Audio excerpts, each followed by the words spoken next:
네, 행복한 안식일입니다. 우리 찬양대가 우리 김광수 장로님이 없는데도 불구하고 이 무더위를 날려버릴 또 대곡을 또 찬양을 통해서 또 하나님께 영광을 돌려주셨습니다. 진심으로 감사합니다. 예, 오늘 오후 2시에 있는 기도회 다시 한번 좀 기도해 주시고요. 함께 기도해 주시면서 이 자리에 참석하신 모든 분들이 함께 참석하는 또 은혜를 또 우리가 함께 경험했으면 좋겠습니다. 그리고 이제 전반기가 끝나고 7월, 8월은 아주 무더운 여름이 지나가는데 우리 휴가도 많이 가고 하면서 7월, 8월은 좀 정비의 시간을 보내게 됩니다. 이 정비의 시간은 그냥 쉬는 시간이 아니라 신앙을 좀 내적으로 다지는 그런 시간을 우리가 보내야 되기 때문에 좀 거기에 걸맞는 좀 필요한 말씀을 좀 나누려고 하는데, 아마 오늘 이 설교를 여러분이 제가 준비하는 그 내용 그대로 잘 이해한다 그러면 신앙의 많은 문제를 좀 해결하는 그런 축복을 누리게 되지 않을까 하는 생각이 듭니다. 그래서 기도하는 마음으로 저도 말씀을 나누고 여러분들도 기도하는 마음을 가지고 좀 함께 들어주시면 좋겠습니다. 초대 기독교 시대에 이 사도 바울과 초기 사도들에 의해서 가장 복음이 왕성하게 들어가면서 초기 기독교 시대의 교세가 가장 강력했던 곳 중에 하나가 어디인가 하면 이 터키라고 합니다. 그 오늘날로 말하면 튀르키예라고 하죠. 예. 그래서 바울이 초기 개척 선교지 대부분이 터키 지역이에요. 그래서 우리가 신약 성경의 배경송에 등장하는 안디옥 교회, 에베소 교회, 서모나 교회, 버고마 교회 전부 다 오늘날 터키에 있는 그런 그 지역에 있는 선교지들입니다. 근데 지금은 어떨까요? 지금 이 터키에는 지금도 교세가 왕성할까요? 성지순례를 가신 분들은 알겠지만 기독교의 흔적이 거의 없다고 합니다. 거의 대부분이 이슬람이 다 뒤덮었어요. 99%가 이슬람이고요. 기독교는 0.2%, 2%도 아닌 0.2%라고 합니다. 그러니까 이게 지금 에베소 교회 유적지인데 기둥만 남아 있어요. 이건 라오디기아 유적지인데 여기도 기둥만 남아 있습니다. 교회는 흔적조차 없습니다. 근데 왜 이 터키가 이렇게 변했을까요? 그 분기점을 역사를 보면 십자군 전쟁 이후로 봅니다. 이 십자군 전쟁이 벌어진 이유가 뭐냐 그러면 동로마 제국에서 이슬람 세력을 몰아내고 다시금 그 지역을 기독교화 시키기 위해서 벌어진 전쟁인데, 근데 당시 터키에 들어온 십자군이 어떤 모습으로 들어왔는가 하면 완전히 악마의 군대였다고 합니다.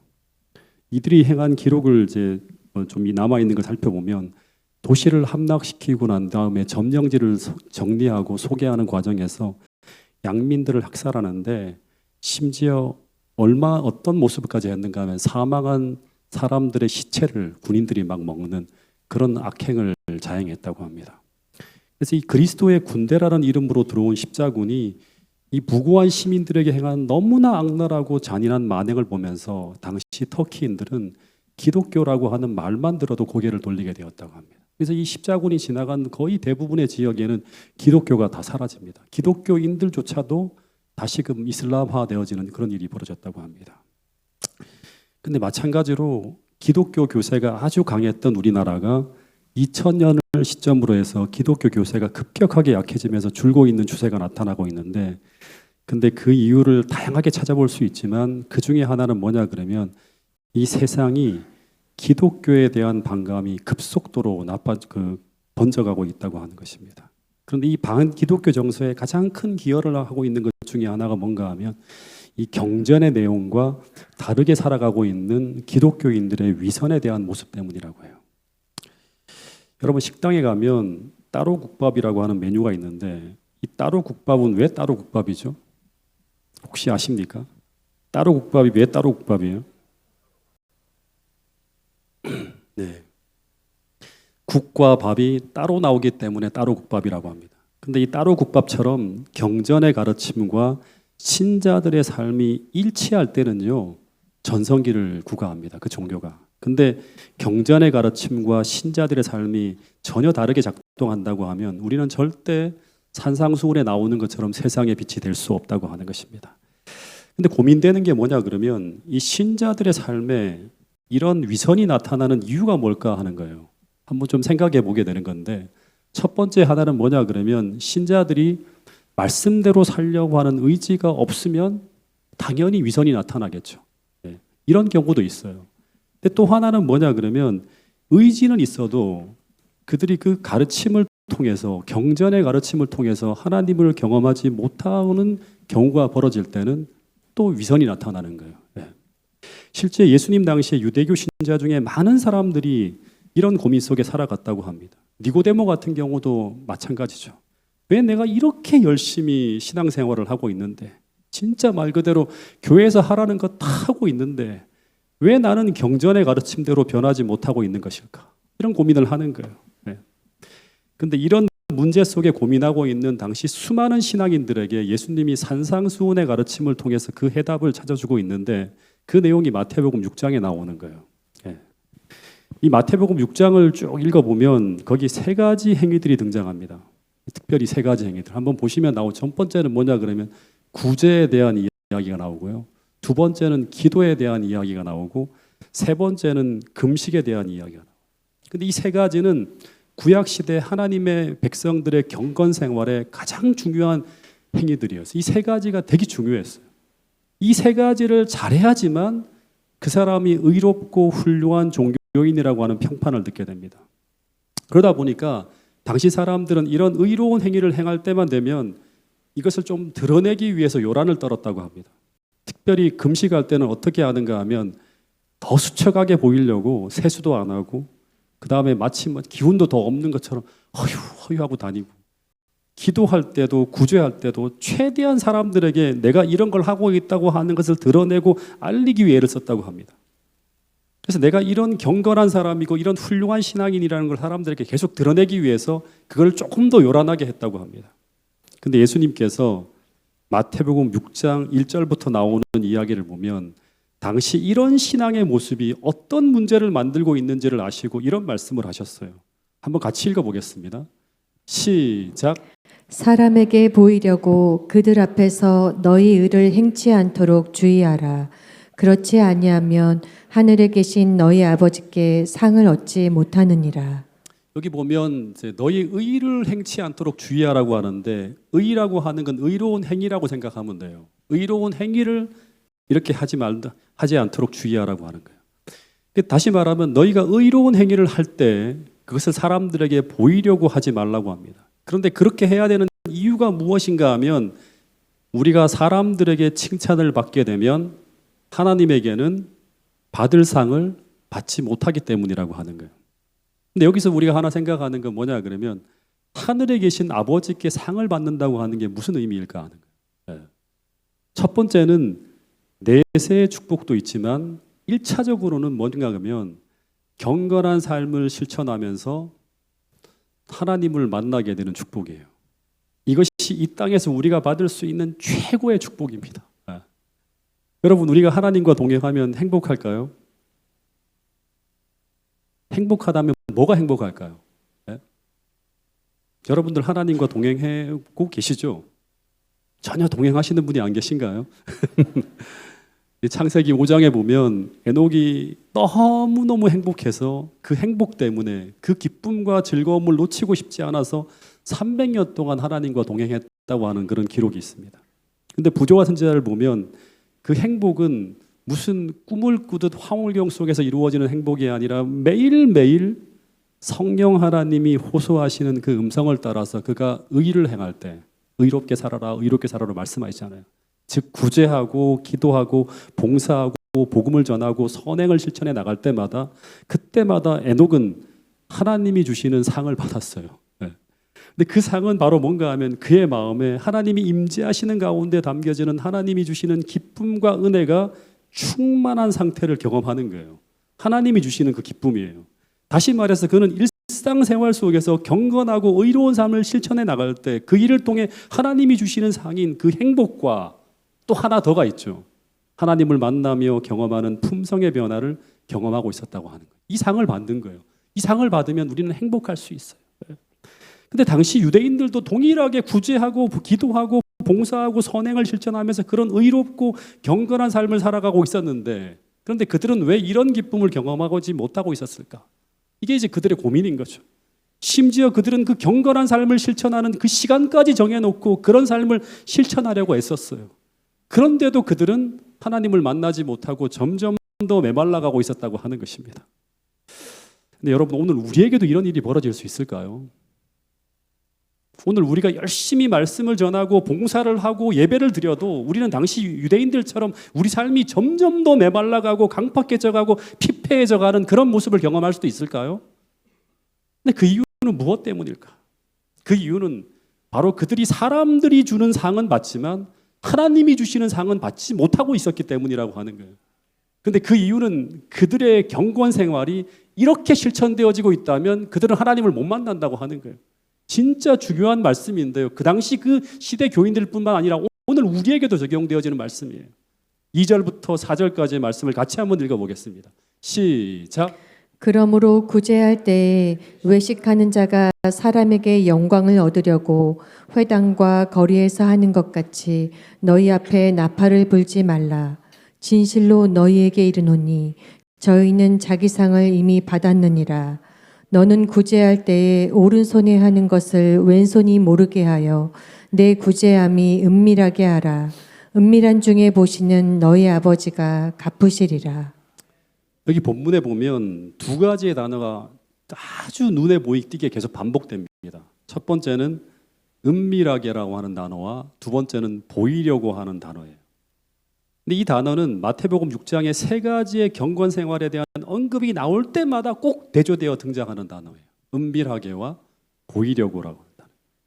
다시 말해 주님은 마태복음 6장에서 우리가 경건한 삶을 실천할 때 그때마다 언제나 사람이 아닌 은밀한 중에 보시는 하나님 앞에서 그 일을 행하고 있다는 것을 기억하라고 말씀하고 있는 거예요. 네. 진짜 중요한 말씀이죠. 그래서 은밀하게 하면 비록 사람들에게는 보이지 않지만 그러나 은밀한 중에 하나님이 보신다고 하는 거예요. 은밀한 중에 보시는 너희 아버지께서 보시고 그리고 어떻게 하신다? 반드시 갚아주신다고 말씀하고 있어요. 여러분, 이게 쉬울까요? 어려울까요? 쉬울까요? 어려울까요? 네. 어려워요. 네. 하나님을 깊이 인식하지 못하면, 영성이 약하면 절대 이렇게 할 수가 없어요. 우리는. 당시 구제하러 나가는 사람들의 모습은 어떤 모습이었는가 하면 이게 종교가 완전 타락할 때의 모습이에요. 좀 과장하게 표현하면, 여러분 저는 이만큼 선한 사람입니다. 이 일을 하고 있는 나를 좀 도와주세요 하면서 오늘날 국회의원이나 정치인들이 하는 것처럼 최대한 자신을 알리기 위해서 최선을 다했다고 합니다. 그래서 국회의원들이나 정치인들이 구제를 행하는 동기가 뭐예요? 그 사람들을 위해서 그렇게 하는 거예요? 그렇지 않죠. 자신을 드러내어서 자신이 영광을 받아서 또다시 국회의원이 되기 위해서 그렇게 하는 거예요. 근데 동일하게 당시 신앙인들도 그런 목적으로 선행을 했다고 합니다. 그래서 이런 사람들을 예수님은 뭐라고 표현했죠? 어떤 사람이다? 네, 외식하는 자라고 표현했습니다.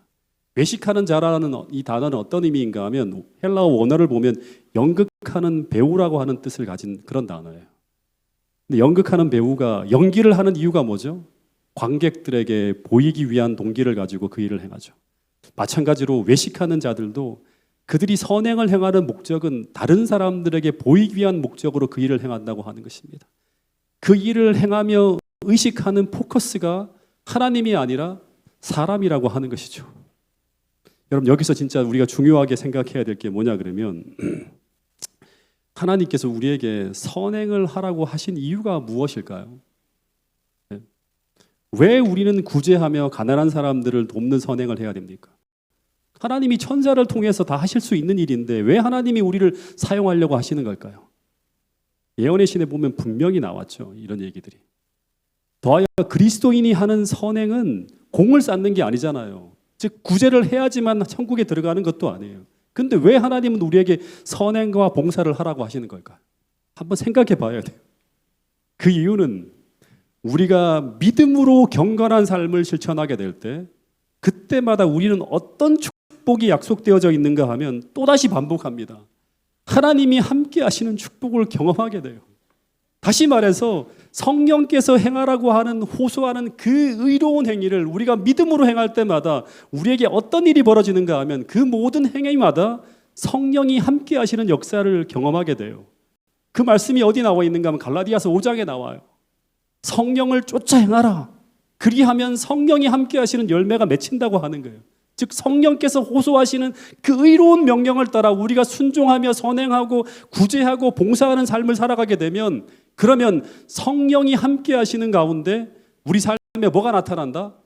성령의 열매가 나타난다고 하는 거예요. 그러니까 결과가 반드시 있다고 하는 거예요. 이것을 금지할 법이 없대요. 그 열매 중에 하나가 뭔가 하면 제가 방금 전에 말씀하신 것처럼 희락이라고 하는 하나님이 주시는 기쁨과 행복이 충만해지는 거예요. 이거를 받아야지만 평생 주님과 동행할 수 있는 거예요. 행할 때마다 너무너무 기쁘고 행복한 거예요. 이게 사람 사는 행복이구나 하면서 행복해지는 거예요.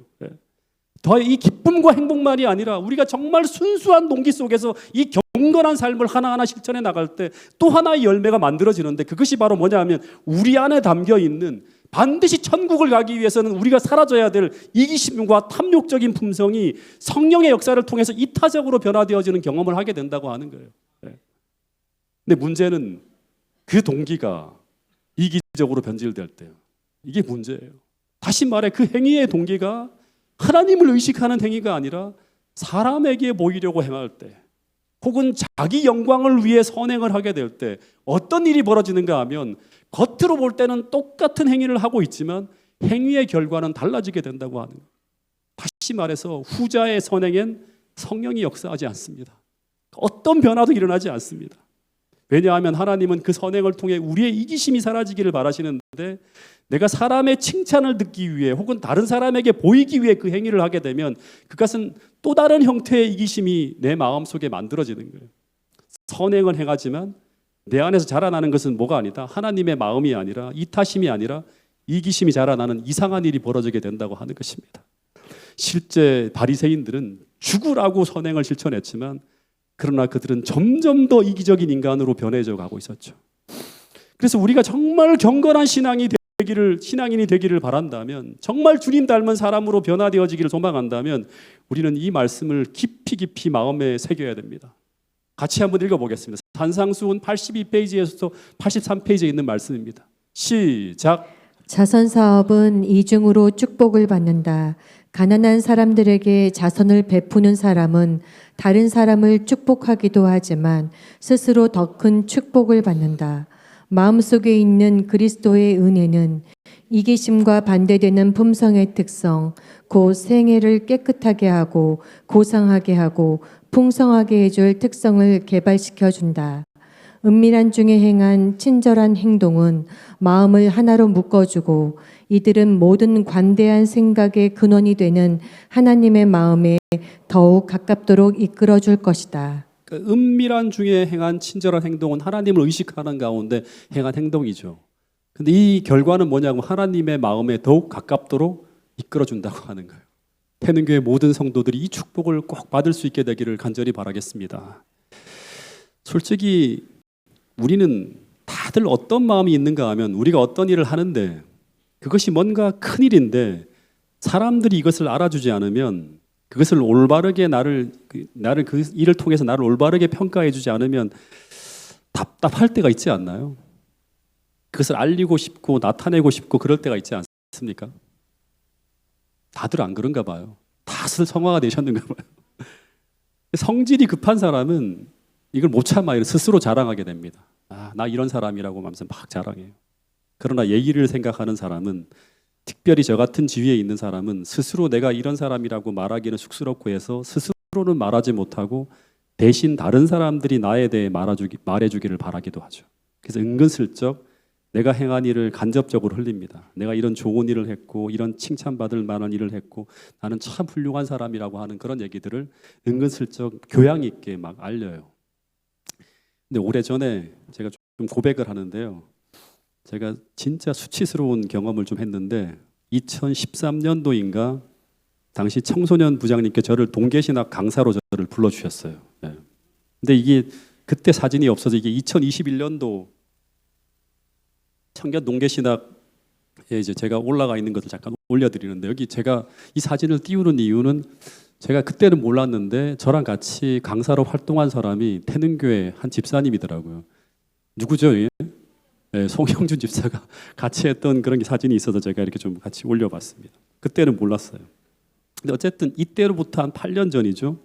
제가 당시 목회 6년차 때인데 그때 청년 동계신학 강사로 이제 청소년 부장님이 저를 불러주셨는데 한편으로는 엄청난 부담도 있었지만 한편으로는 뭔가 합회 행사에 인정받았다는 생각 때문에 되게 기뻤어요. 네. 그래서 그때 너무도 설레는 마음에 그것을 사람들에게 언급하는 횟수가 좀 잦았는가 봅니다. 저도 모르게 내가 청년 동계신학 강사라서 부담스럽습니다. 그래서 기도해 달라고 하면서 이런 말들을 좀 이렇게 했는가 봐요. 근데 그해 설날에 이제 부담스럽게 청년 동계신학을 잘 마치고 태백 고향교회에서 설교하는 일이 있었습니다. 근데 그때 설교의 서론이 뭐였는가 하면 태백에 계신 제 형님 같은 그 장로님과 저와의 깊은 사랑의 관계를 언급하면서 제가 청년 동세 신학 강사로 가면서 기도해달라고 부탁드린 이야기를 하면서 설교를 시작했어요. 근데 설교를 마치고 서울로 올라오는 차 안에서 성주 엄마가 갑자기 저에게 이런 이야기를 하는 거예요. 여보, 이 말을 절대 기분 나쁘라고 하는 말이 아니니까 절대 기분 나쁘게 듣지 말라고 하면서 이야기를 시작하는 거예요. 근데 이런 말이 탁 이런 투로 말이 나오면 그 내용을 듣지 않아도 기분이 굉장히 나빠집니다. 야, 이거 진짜 엄청나게 또 나를 좀 스트레스 받게 하는 말을 하겠구나 하면서 제가 약간 퉁명스럽게 뭐가 하고 이렇게 물었어요. 그랬더니 이것은 당신이 좀 힘들어도 들어야 되는 것 같다고 하면서 자신이 느끼기에 당신이 그것을 모르고 그럴까 봐 이런 말을 하는데 하면서 어떤 이야기를 하는가 하면 설교할 때 자신을 높이거나 자기 자랑하는 말을 하지 말라 달라고 얘기하는 거예요. 그러면서 하는 말이 뭐냐 그러면 순수하고 거룩한 말씀의 떡에 인간의 자랑이 담기면 그 말씀의 떡이 변질된 떡이 되어서 냄새가 난다고 하는 그런 얘기를 아주 노골적으로 쫙 흘리는 거예요. 아멘 하시면 어떡해요. 제가 아주 발끈하면서 언제 내가 내 자랑을 했냐고 하면서 막 화를 냈어요.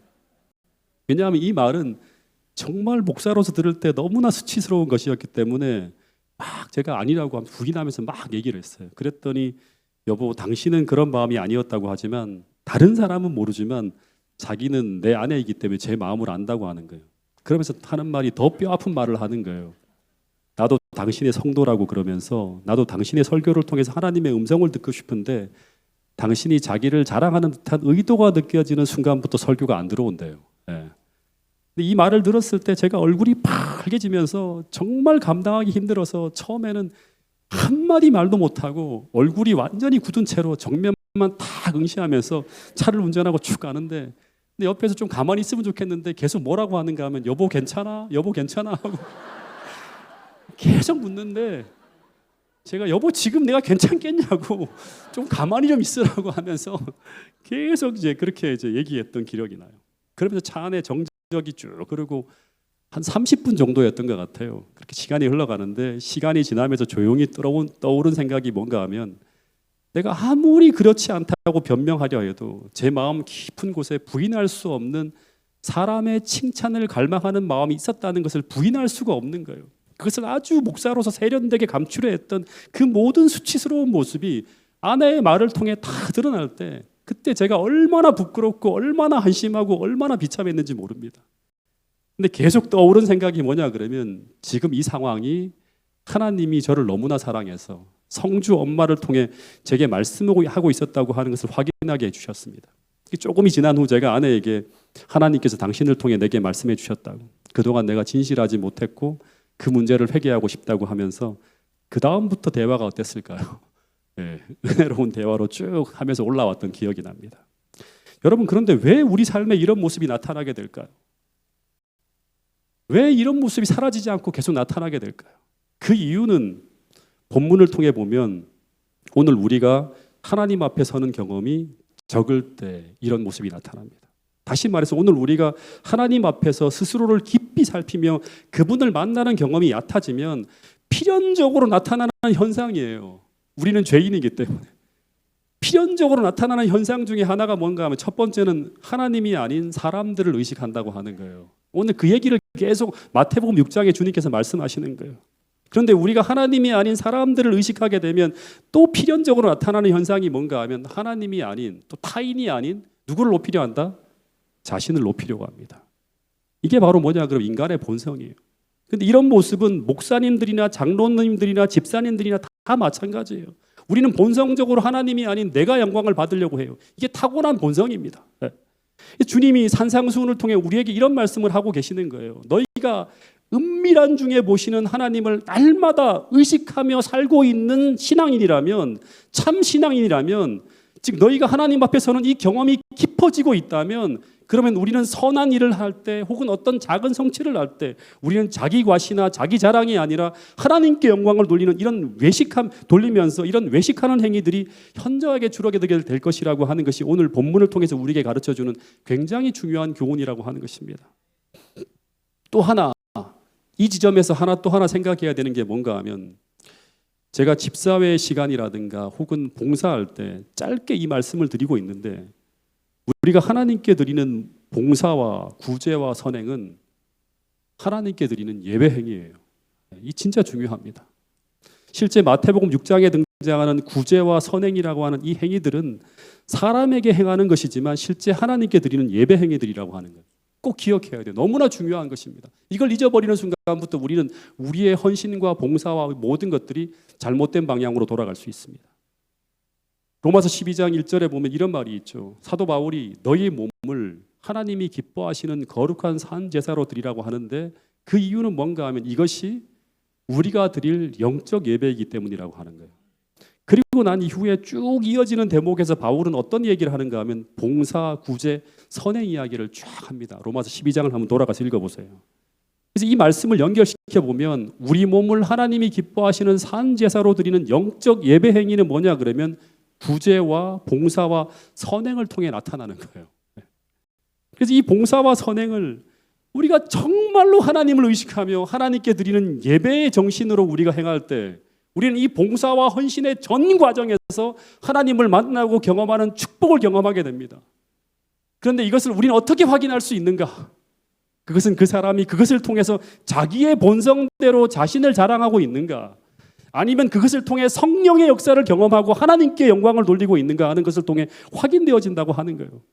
그래서 이 하나하나의 행위가 중요한 것이 아니라 그것을 행하는 내가 어떤 마음과 어떤 동기로 행하는가 하는 것은 단지 내가 이 땅에서 사람의 칭찬을 받는 것으로 끝나는 행위가 될 수도 있고, 하나님의 상을 받는 축복의 행위를 우리가 하는 사람으로 우리가 갈 수도 있다고 하는 것이죠. 여러분, 정말 중요한 것입니다. 이 말씀을 여러분 돌아가셔서 여러분의 신앙에 대비시켜 놓고 한번 진지하게 검토하고 생각해야지만 우리는 유대인들이 범한 그 전철의 길을 밟지 않고 하나님과 동행하는 축복의 삶을 살 수 있다고 하는 사실을 우리 모두가 꼭 기억할 수 있게 되기를 간절히 바라겠습니다. 이 마가복음 12장에 보면 예수님이 연복의 옆에 앉아서 사람들이 헌금함에 돈을 넣는 것을 쭉 보시는 장면이 나옵니다.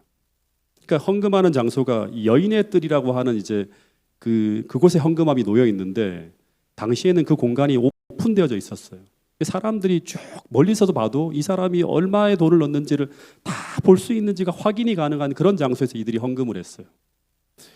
근데 예수님이 그 연보암 곁에 계시게 되었는데, 근데 어떤 한 과부가 왔는데, 근데 거기다가 두 렙돈의 돈을 넣는 거예요. 주석을 보면 이 두 렙돈의 돈이 얼마만큼의 돈인가 하면 당시 노동자들의 하루 품삯의 64분의 1 정도 되는 금액이라고 합니다. 그러니까 오늘날로 보면 아주 가난한 사람이 동전 두 개를 탁 놓고 지나가는 것이었어요. 그래서 액수가 너무나 적다 보니까 당시 제사장들이나 성전에 봉사하는 사람들은 그냥 무시하고 지나쳤어요.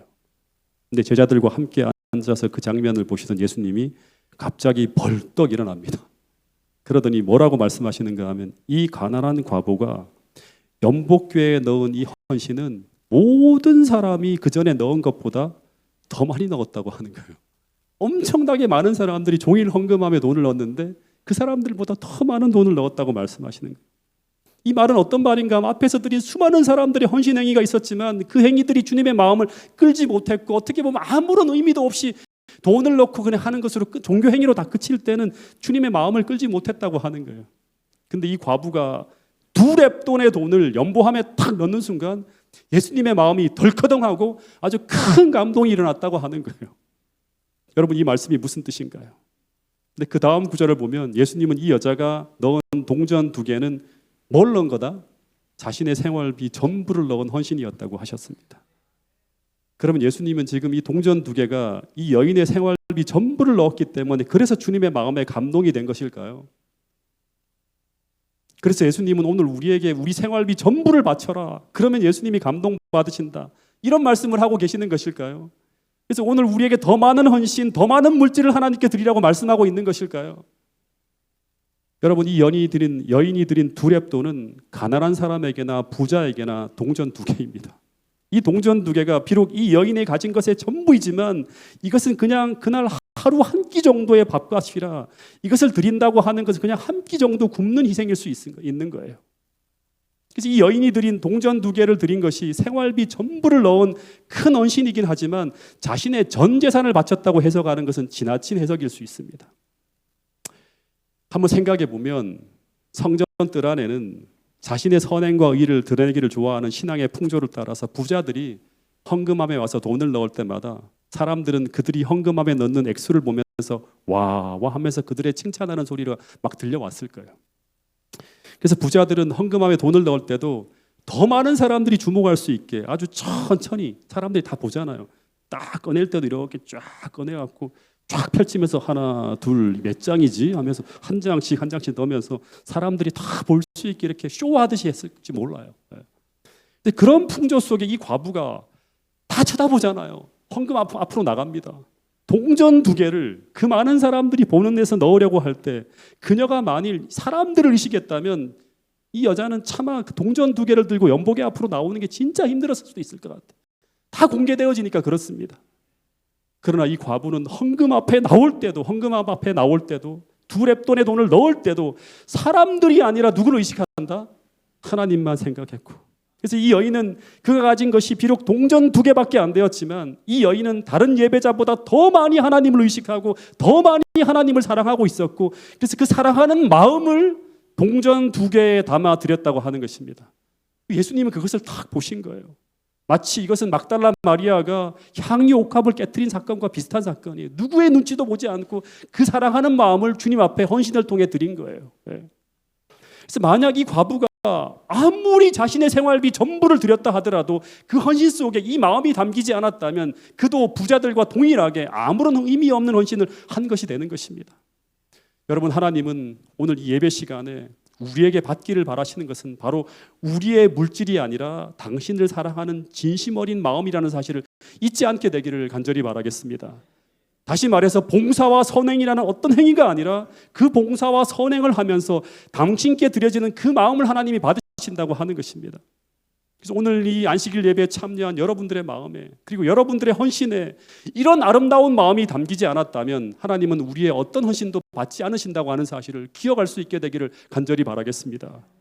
어떤 예배도, 어떤 구제도, 어떤 선행도, 어떤 봉사도 그 포커스가 하나님이 아니라 사람이라면 그 모든 행위 속에 역사하시는 성령의 역사와 그 결과 우리 삶에 만들어지는 그 성령의 아름다운 열매를 우리는 볼 수 없을 것이라고 하는 거예요. 그래서 유대인들처럼 수도 없이 봉사하고 수도 없이 헌신하고 수도 없이 예배하지만 하나님과 아무런 관계없는 행위만을 할 수도 있다고 하는 것입니다. 이거 정말 너무너무 중요한 교훈이고 너무너무 새겨야 될 그런 중요한 말씀이라는 생각이 듭니다.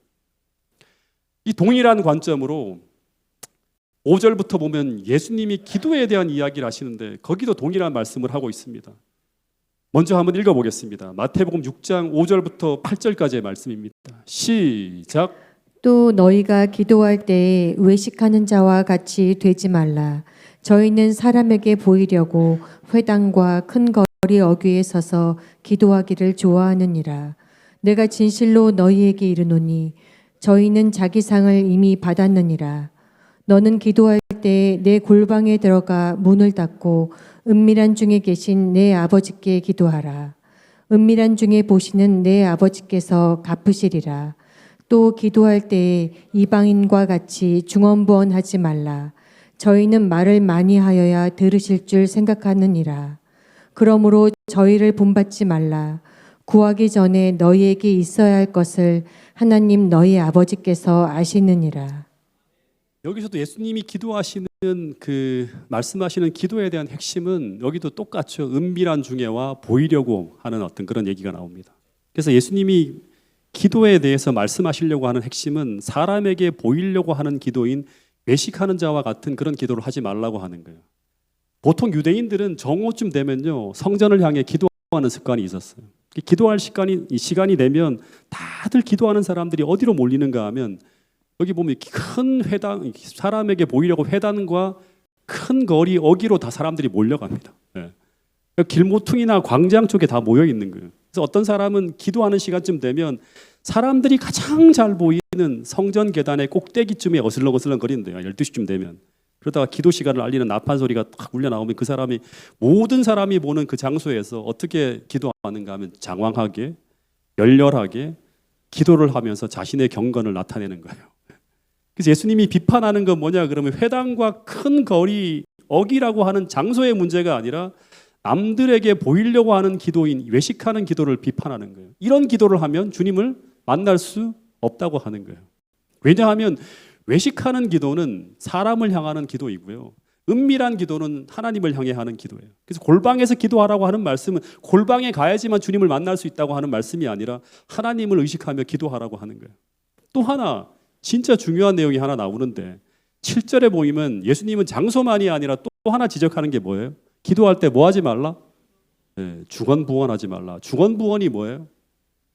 기도하는 방법에 대한 하나의 비판하시는 말씀이 나오는데 중언부언은 뭐예요? 같은 말을 반복하는 것이죠. 근데 왜 기도할 때 중언부언하지 말아야 되는가?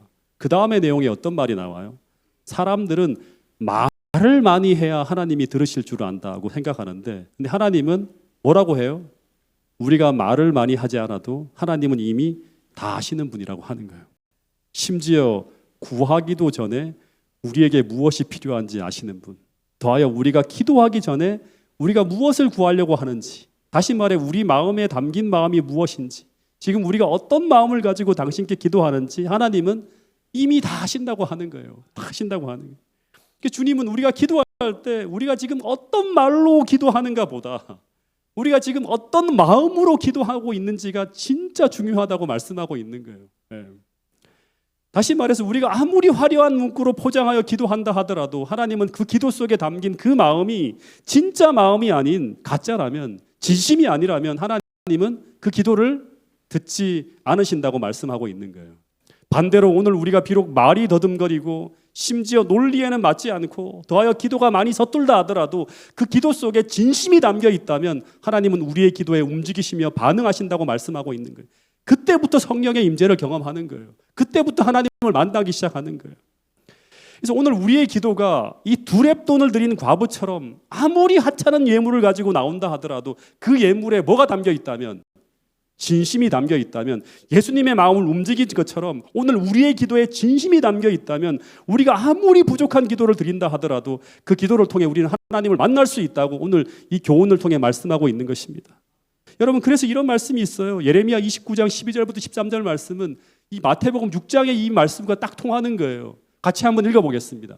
시작. 너희는 내게 부르짖으며 와서 내게 기도하면 내가 너희를 들을 것이요 너희가 전심으로 나를 찾고 찾으면 나를 만나리라. 그러니까 마음을 다해서 진심과 전심을 가지고 주님을 찾고 찾으면 만나게 된다고 하는 거예요. 여러분, 이 시간 정말 진심으로 기도하고 진심으로 하나님을 예배함으로 하나님을 만나는 축복을 한 분도 빠짐없이 태능교회 모든 성도들이 누릴 수 있게 되기를 간절히 바라겠습니다. 우리는 주님을 만나고 경험해야지만 우리는 하나님이 주시는 상을 받을 수 있습니다. 그리고 세상에 주는 상이 아니라, 사람들이 주는 칭찬과 찬사가 아니라 하나님이 주시는 축복의 상을 받아야지만 우리는 행복하고 즐겁게 신앙생활을 할 수 있고, 그리고 더 깊은 영적인 체험을 통해서 우리는 내적 변화를 경험할 수 있다고 하는 것입니다. 여러분, 특별히 오늘 오후에 기도의 시간, 정말 기도할 때 그 자리가 하나님의 면전이라 생각하고 울고 싶을 때 속 시원히 울면서 오직 여러분의 시선이 하나님께만 집중되어지는 그런 기도를 우리가 함께 드릴 수 있게 되기를 간절히 바라겠습니다. 정말 내 있는 모습 그대로 나가서 기도하는 가운데 그분의 손길을 붙들고 이사야가 그 기도를 통해 만난 그 하나님을 우리 모두가 만날 수 있게 되기를 간절히 바라겠습니다. 한 구절 더 보겠습니다. 역대하 20장 5절 말씀입니다. 시작. 여호와의 말씀이 내가 내 기도를 들었고 내 눈물을 보았노라. 내가 너를 낫게 하리니. 네, 눈물을 보았다고 하는 말은 눈물을 흘리며 기도할 때 그 눈물을 통해서 뭘 본다? 진심을 본다고 하는 거예요. 아, 네가 진심으로 기도하는구나 하면서 하나님께서 기도에 응답해 주신다고 하는 거죠. 마지막 제가 예화 하나만 쓰고 마치도록 하겠습니다. 우리가 초등학교 다닐 때만 하더라도 또 매해마다 12월 달만 되면 뭘 쓰죠? 국군 장병 아저씨께 유문 편지를 씁니다. 저도 매해마다 유문 편지를 썼어요. 근데 저는 단 한 번도 국군 아저씨께 제 편지에 응답하시는 그 답장을 한 번도 못 받았어요. 6년 동안 꼬박꼬박 썼는데. 근데 제가 어떻게 편지를 쓰는가 하면 그 편지의 내용을 이런 내용으로 썼어요. 다 외울 정도로 6년 동안 똑같은 반복되는 내용을 썼는데, 국군 장병 아저씨께 아저씨 추운 겨울에 얼마나 수고가 많으세요. 근데 이게 다 들어가요. 아이들, 모든 아이들이. 아저씨 덕분에 우리는 몸 건강히 행복하게 잘 지내고 있습니다. 그 다음 뭐가 나와요? 결론이 나와야죠. 아저씨 제대 날까지 몸 건강하세요. 저희도 아저씨를 믿고 공부 열심히 하며 지낼게요. 그럼 안녕히 계세요. 1977년, 78년 12월 며칠 고재훈 올림이 끝이에요. 전형적인 초등학교 학생의 유문 편지의 폼입니다. 형식적이고 기계적이고 의미가 하나도 담겨 있지 않은, 오직 선생님이 숙제 해오라고 하니까 억지로 해오는 편지예요. 이 편지를 받으면 절대 위문이 되지 않는 편지였습니다. 답장도 안 오죠. 그러니까 마찬가지로 오늘 우리가 드리는 기도가 진심이 담겨 있지 않은 기계적이고 형식적이고 억지로 하는 기도라면 우리는 하나님의 응답하시는 축복을 경험할 수가 없을 것입니다. 기도만이 아니라 우리가 드리는 예배와 봉사 속에도 우리가 사람을 의식하는 것이 아니라 하나님을 의식하는 가운데 우리의 진심을 담아서 하나님께 드리듯 봉사하게 되면 우리는 예배를 통해서 하나님을 만나듯이 봉사와 선행을 통해서도 하나님을 만날 수 있다고 하는 것입니다. 우리 모두가 진짜 행복한 신앙생활을 하기 위해서, 주님이 주시는 축복을 받으며 봉사하고 헌신하고 기도하기 위해서 태능교회 모든 성도들이 오늘 주신 말씀을 기억하며 전심으로 주님을 찾고 전심으로 기도하고 전심을 가지고 우리 하나님께 봉사하고 예배하는 태능교회 모든 성도들이 될 수 있기를 간절히 바라면서 오늘 말씀을 줄이도록 하겠습니다.